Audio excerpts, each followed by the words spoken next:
Olá, meu nome é Christopher Marim e sejam muito bem-vindos ao Tá em Alta. Na terça-feira, um jovem de 18 anos, armado com uma faca inspirada em uma espada ninja, invadiu uma creche municipal em Saudades, Santa Catarina. O atentado aconteceu no Centro de Educação Infantil Pró Infância Aquarela e 3 crianças e 2 funcionárias morreram atacadas pelo jovem. O adolescente foi levado ao hospital após dar golpes contra o próprio corpo na tentativa de suicídio e teve prisão preventiva decretada. Após receber atendimento médico, ficou internado, prestou depoimento e recebeu alta no dia 12 de maio, sendo levado ao presídio de Chapecó. De acordo com o delegado do caso, Jerônimo Marcel Ferreira, em coletiva de imprensa do dia 14, o adolescente agiu sozinho e vinha planejando o crime desde o ano passado. Inicialmente, o jovem queria fazer um ataque na escola onde estudava, onde sofria bullying, mas mudou de ideia por não conseguir comprar uma arma de fogo.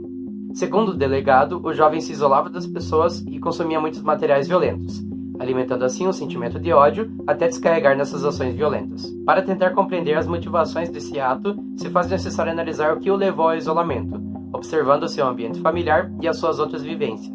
O crime levanta ainda a necessidade de cada vez mais falarmos sobre a importância de cuidar da saúde mental, seja de adultos, adolescentes e crianças. Uma pesquisa feita pela Fiocruz apontou que 40,4% dos brasileiros se sentem frequentemente tristes ou deprimidos na pandemia, e 52,6% sofrem de ansiedade e nervosismo. Os mais afetados são jovens entre 19 a 29 anos.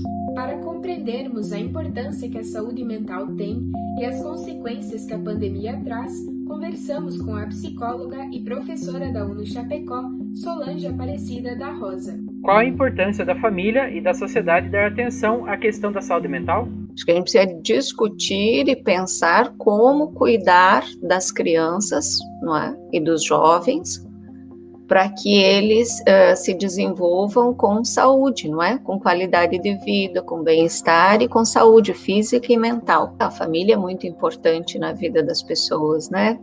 Agora, a criança, ela não vive só no mundo da família, né? No contexto familiar.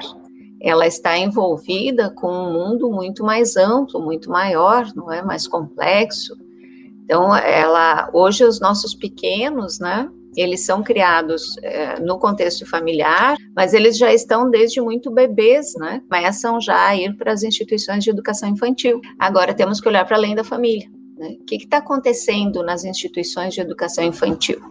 Como é que está o cuidado afetivo em termos de saúde mental também nessas instituições, né? A mídia também influencia muito as crianças. Hoje a gente tem um grande tripé aí, né, que é determinante no processo de constituição do sujeito, no processo de desenvolvimento humano, né, das crianças e dos adolescentes. Esse tripé, então, família, educação infantil, escola depois, né, e mídias. Então, acho que precisamos olhar para toda esta dimensão, né? No caso, né, desses fenômenos que ocorrem entre seres humanos, também há uma série de fatores que contribuem para, né, desencadear um ato individual de violência, né? E o resultado nunca é individual. Nós todos contribuímos de alguma forma, não é? Para influenciar as pessoas, os atos das pessoas, para contribuir, não é?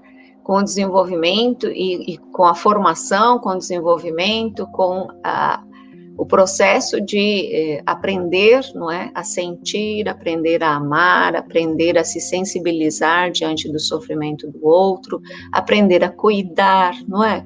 Então, me parece que temos um grande problema social, cultural, não é? E a nossa região, ela tem algumas características, assim, bastante importantes nesse sentido, né?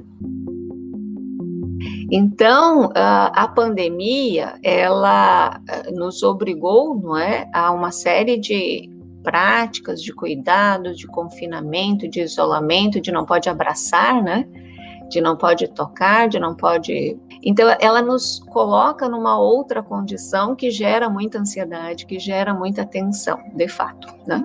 Então, todos que estão nesse processo estão sofrendo, entram em processo de ansiedade, né? Gera conflitos, porque as pessoas estão, não é, assim, no limite da sua condição emocional, né? Mas, ao mesmo tempo, a pressão não vai gerar uma profunda transformação de uma hora para outra em alguém. Então, esse tensionamento todo que nós estamos vivendo, ele gera mudanças, né? Ele gera mudanças para o bem e para o mal, né? Para melhor e para pior. Mas nem todo mundo consegue lidar com esse processo sem entrar em processos de conflito, né? E às vezes, infelizmente, resultando em violência, né? Violência doméstica, trânsito. Todo mundo vai sair um pouco diferente desse processo e esperemos que muitos de nós saiamos, não é, desse processo pessoas melhores.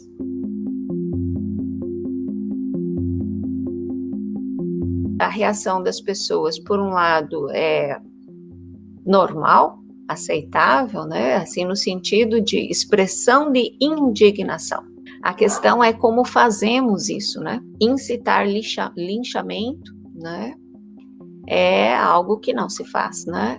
Alimentar mais ódio, mais violência é algo que não se faz, não é? Porque a história vem mostrando, as pesquisas vêm mostrando, a ciência vem mostrando que violência não se combate com violência, né? Só a privação da liberdade já é bastante cruel, não é? Não precisamos fazer justiça com as próprias mãos, não é? É muito importante podermos, não é, ouvir esse sujeito, para entendermos como é que ela chega a esta situação, apresentar elementos que nos ajudem a pensar esta realidade, né?